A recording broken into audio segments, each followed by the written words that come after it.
పిల్లల భవిష్యత్తుని తీర్చిదిద్దేస్తున్నాం. బుడి అడుగుల బాల్యాన్ని వేలు పట్టి నడిపించేస్తున్నాం.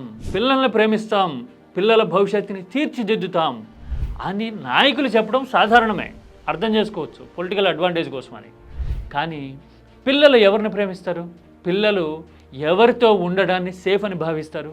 పిల్లలు ఎవరి నాయకత్వాన్ని కోరుకుంటారు? పిల్లలు ఏంటి నాయకత్వాన్ని కోరుకోవటం ఏంటంటారా? కోరుకుంటారు. పిల్లలు వాస్తవాలని, ఎమోషన్స్ని అర్థం చేసుకోగలుగుతారు. నాకు ఈ మధ్యకాలంలో ఎదురైన పర్సనల్ ఎక్స్పీరియన్స్తో ఆ విషయం అర్థమైంది. ఓ 6-7 ఏళ్ల చిన్నారి నాకు చెప్పిన మాట చూసినప్పుడు మొదట సర్ప్రైజ్ అయ్యా.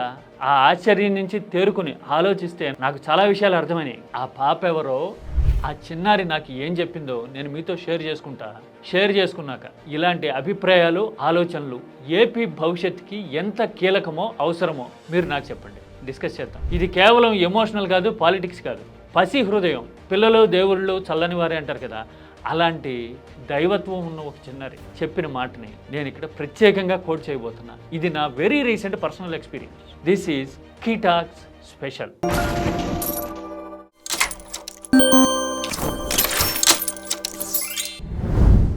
రాజకీయ నాయకులన్న తర్వాత, అధికారం కావాలి అని పోరాడే దృక్పథం ఉన్న తర్వాత, సొసైటీలో ప్రతి వర్గాన్ని ఆకర్షించడానికి, ప్రతి ఏజ్ బ్రాకెట్లోనూ తమ విధేయ వర్గాన్ని క్రియేట్ చేసుకోవడానికి రకరకాల పథకాలు, ప్రయత్నాలు, వ్యూహాలు అమలు చేస్తుంటారు కదా. వృద్ధాప్య పింఛన్లు లాంటివే, మహిళలకి 1500 ఇచ్చేస్తాం లాంటి గాలివాటం హామీలు కూడా అందులో భాగమే. యువతకి లక్షల కోట్ల ఉద్యోగాలు ఇస్తాం అని ప్రచారాలు చేసుకోవడం కూడా ఆ కోవలకే వస్తుంది. చూస్తుంటాం కదా. అధికారంలోకి వచ్చే వరకు సూపర్ 6లు, సూపర్ 7లు పేరుతో విచిత్రమైన హామీలన్నింటినీ ప్రాక్టికాలిటీతో సంబంధం లేకుండా ఇస్తుంటాము. తీరా అధికారంలోకి వచ్చిన తర్వాత ఎలా కత్తెర వేయాలో అలా వేసుకుంటూ పోతుంటాం కదా. మరి భవిష్యత్తు గురించి, భావి తరాల గురించి, రేపటి గురించి ఆలోచించే నాయకులు ఎలా ఉంటారు? చిన్నారుల మీద, విద్య మీద, రేపటి తరం అవసరాల మీద, అడ్వాంటేజెస్ మీద దృష్టి పెడతారు. అంతే కదా. కాంపిటేటివ్ స్పిరిట్ పెంచడానికి, లెవెల్ ప్లేయింగ్ ఫీల్డ్ కల్పించడానికి, గ్లోబల్ సిటిజన్స్గా వాళ్ళు ఎదగడానికి కావలసిన అడ్వాంటేజెస్ వ్యవస్థీకృతంగా ప్రభుత్వం వైపు నుంచి ఏర్పాటు చేయాలి కదా. మరి అలాంటి ఎఫర్ట్స్ ఎంతమంది పెట్టగలుగుతారు? చరిత్రాత్మకంగా ఎప్పుడో ఒకసారి ల్యాండ్మార్క్ డెసిషన్స్ రావడం చూసాం దేశ చరిత్రలో. మధ్యాహ్న భోజనం లాంటి పథకం తమిళనాడులో మొదలైనప్పుడు దేశం మొత్తం ఆశ్చర్యపోయి చూసింది 60స్లో. పివి హయాంలో అదే పథకాన్ని దేశవ్యాప్తంగా అమలు చేయడం చూసాం. చిన్నారులు విద్య విషయంలో అదొక ల్యాండ్మార్క్ డెసిషన్ అనుకున్నాం కదా. అంతకు మించి సూపర్లైటివ్ అనిపించేలాగా అమ్మఒడి లాంటి పథకాలు, విద్యా వ్యవస్థలో సమూల మార్పులు తెచ్చి వ్యవస్థని ఆధునీకరించాలన్న తాపత్రయం చూపించిన సందర్భాన్ని ఏపీ రీసెంట్ హిస్టరీలో 2019 తర్వాత చూసింది కదా. ఇలాంటి పరిణామాలు, ఇలాంటి పనితీరు ఎలాంటి ఇంపాక్ట్ క్రియేట్ చేసింది అని చెప్పడానికి చిన్నారి జస్విక ఈ మధ్యన నాకు చెప్పిన ఒక మాట నా మనసులో, ఆలోచనలో నాటుకుంది. ఆఫీస్కి వచ్చే దారిలో నేను ఒక చోట కాఫీ తాగుతూ ఉంటే ఒక చిన్నారి దగ్గరకు వచ్చి పలకరించింది. ఆమెకి 6 సంవత్సరాలు 7 సంవత్సరాలు ఉంటాయి. చూడడానికి ముద్దుగా ఉంది. అంత చిన్న పిల్లలు పరిచయం లేని వాళ్ళతో మాట్లాడడానికి సిద్ధపడరు కదా, దగ్గరికి రారు కదా. నేను ఆమె అలా దగ్గరకు వచ్చి మాట్లాడబోతే నేను ఆశ్చర్యపోయా. మొదట వింటూ ఉంటే, అంకుల్ నువ్వు నాకు తెలుసు, నీ వీడియోస్ చూశాను నేను, నువ్వంటే ఇష్టం అని చెప్పింది. నాకు ఆశ్చర్యం వేసింది. మనం చూడబోతేనేమో పాలిటిక్స్ గురించో, సైకాలజీ గురించో, క్రికెట్ గురించో, సినిమాల గురించో మాట్లాడతాము.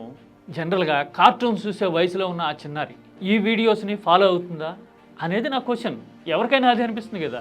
అవునా, నీ పేరేంటి అని అడిగా. జస్విక అని చెప్పింది. నరసరావుపేట ఆమెది. ఆమె అన్న ఆమెను వెతుక్కుంటూ వచ్చాడు. తను 7th స్టాండర్డ్, అంటే ఒక 4-5 సంవత్సరాలు పెద్దోడు. అవును అంకుల్, మీరంటే ఇష్టం, మీరు చెప్పే సబ్జెక్ట్ని చూస్తాము అని ఆ పిల్లడు చెప్పగలిగాడు. అప్పుడు నాకు అర్థమైంది అసలు విషయం. అవునా, ఏం చూస్తారు అంటే జస్వికాకి ఇష్టం అంటున్నాడు అతను. ఏమి ఇష్టం అంటే జగన్మోహన్ రెడ్డి ఇష్టంట జస్వికాకి. అవునా, ఎందుకు ఇష్టం అని అడిగితే, నాకు ఇష్టం జగన్ ఉండాలి, నాకు జగన్ని ఎవరు ఏమైనా అంటే కోపం వస్తుంది తెలుసా అంది. నాకు అసలు ఈ కాన్వర్సేషన్ అంతా అర్థం కావడానికి, సింక్ అవ్వడానికి చాలా టైం పట్టింది.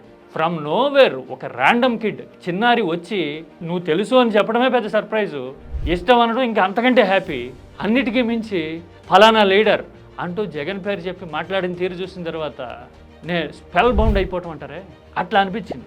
అవునా, ఎందుకు ఏంటి అని మాట్లాడుతుంటే, చిన్నప్పటి నుంచి చూస్తూ ఉంటుంది జస్విక, ఫాలో అవుతూ ఉంటుంది రెగ్యులర్గా, ఇదిగే ఇలాగే చెప్తూ ఉంటుంది, అందుకే అంకుల్ మిమ్మల్ని చూసి దగ్గరకు వచ్చి మాట్లాడింది అని తన అన్న చెప్పినప్పుడు నాకు చాలా ఆశ్చర్యంగా అనిపించింది.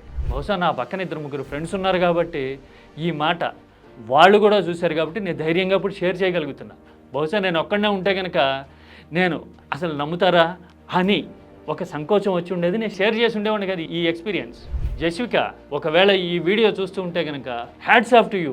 నీ ప్యూర్ ఎమోషనల్ అండర్స్టాండింగ్కి నిజంగా హ్యాట్స్ ఆఫ్. రాజకీయం సంగతి తర్వాత అసలు అంత క్లారిటీతో ఈ వయసులో నువ్వు అలా చెప్పిన తీరు బహుశా నాకు ఎప్పటికీ గుర్తుంటుందేమో. ఇలా ఎందుకు జరుగుతుంది?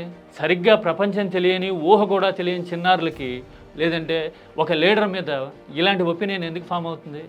మనకి చాలా ఇన్స్టెన్సెస్ కనపడతాయి. మీరు చూడండి, ఎయిర్పోర్ట్లో ఇదిగో ఇలా ర్యాండమ్గా వెళ్తూ ఉన్నప్పుడు చిన్నారి కాలుకున్న చెప్పు జారిపడితే ఒక్క మాజీ ముఖ్యమంత్రి పరిగెత్తుకుంటూ వెళ్ళి ఆ చిన్నారికి చెప్పు తొడుగుతాడా? ఇది ర్యాండమ్గా కదిలొచ్చిన ఎమోషన్ కదా. చాలాసార్లు హెక్టిక్ షెడ్యూల్స్ ఉన్నా, యాత్ర లాంటివి జరుగుతూ ఉన్నా కానీ, చుట్టుపక్కల ఎంత హోరున్నా కానీ ఇదిగో చిన్నారుల్ని ఇలా ఎత్తి ముద్దాడిన దృశ్యాలు మనకు కనపడుతుంటాయి కదా. వీటన్నిటికంటే ఈ మధ్యకాలంలో ఇంటి దగ్గర సన్నివేశం ఇదని ఎవరో నాకు షేర్ చేశారు ఈ వీడియో. ఇదిగో చూడండి, 2 పిల్లలు వచ్చారు, అందులో ఓ చిన్నారికి ఫస్ట్ ర్యాంక్ వచ్చిందట. ఇంకో చిన్నారిని అడుగుతూ ఉన్నాడు ఆయన, చూశారు కదా ఫస్ట్ ర్యాంక్ ఎవరికి వచ్చింది అని అడుగుతూ ఉన్నాడు. నేను ఇదివరకు ఓ సందర్భంలో కూడా చెప్పా, మన పిల్లల్ని మనం ముద్దాడడం అనేది సహజం. తెలిసిన వాళ్ళ పిల్లలను, ఫ్రెండ్స్, చుట్టాల పిల్లలను ఎత్తుకోవడం సాధారణం. మనకి పెద్దగా పరిచయం లేని, అప్పటి వరకు తెలియని, ఇంకా వాడుక భాషలో చెప్పాలంటే ముక్కు ముఖం తెలియని పిల్లల్ని కూడా దగ్గరికి తీసి చేరదీసి ఎత్తుకొని ముద్దాడి ఇదిగో ఇలా చెప్పులు తొడగాలంటే అందరికీ అయ్యే పనేనా? అందరి గురించి ఎందుకు, మన గురించి మనకి తెలుస్తుంది కదా. మనమైతే అలా చేయగలమా? సమాధానం క్లియర్ కదా. అలా చేస్తున్నారు అంటే నిజంగా ఏదో కనెక్ట్ ఉన్నట్టు, అక్కడ ఉన్నట్టు. పాలసీ కోసమో, పబ్లిసిటీ కోసమో, లేదంటే ఓట్ల కోసమో చేసేటట్టయితే ఓటు హక్కు లేని నెక్స్ట్ ఎన్నికలకు కూడా ఓటర్ కాని ఎలిమెంటరీ స్కూల్ పిల్లల మీద అంత ఎఫర్ట్, అన్ని కార్యక్రమాలు, అన్ని ఇనిషియేటివ్స్ ఎందుకు చేస్తారు? అలా చేశారు అంటే అర్థం భవిష్యత్తును నిర్మించాలనే ఆలోచన ఉన్నట్టు కదా. బహుశా అలాంటి ప్యూరిటీ, అలాంటి క్లారిటీనే జస్విక లాంటి చిన్నారుల్ని జగన్మోహన్ రెడ్డితో కనెక్ట్ చేసిందేమో. ఇది రేర్ ఫినామినా. ఆ 7 పిల్లలు ఉన్న నాయకులతో కూడా చిన్నారులు అంతగా కనెక్ట్ అవ్వడం మనకి ఎక్కడా కనపడదు. మరీ ముఖ్యంగా ఆంధ్రప్రదేశ్లో. మీకు అర్థమైంది కదా. ఎందుకంటే ఆ చూపులు ఆర్టిఫిషియల్గా ఉంటాయి, ఆ టచ్లో కనెక్ట్ ఉండదు, ఆ విధానాల్లో క్లారిటీ ఉండదు. ఏదో రకంగా మళ్ళీ వచ్చేసారి ఓటు వేయించుకోవడం ఎలా అనే ఆలోచించే ధోరణే కనపడుతుంది కదా అందరిలోనూ. గెలిచినా ఓడినా పరిణామాలు, పరిస్థితులు, సవాళ్ళు ఎలా ఉన్నా, ఎదురు ఏమొచ్చినా కానీ ఒక థాట్ ప్రాసెస్తో చిన్నారులకి మెరుగైన ఫ్యూచర్ ఇవ్వాలి అనే ఆలోచనతో ఉన్నవాళ్ళకే బహుశా ఇలాంటి అభిమానం, ఎమోషనల్ కనెక్ట్ సాధ్యమవుతాయేమో అని అనిపించింది. Jasvika, once again I'm telling you, నిజంగా నువ్వు మాట్లాడిన మాట నన్ను సర్ప్రైజ్ చేసింది, నాకు ఎప్పటికీ గుర్తుంటుంది. I wish you a very prosperous and successful future. Love you. చిన్నారులతో ఇలాంటి కనెక్ట్ రాజకీయాల్లో ఎలా సాధ్యమవుతుంది మాట్లాడదామా? కామెంట్ చేయండి.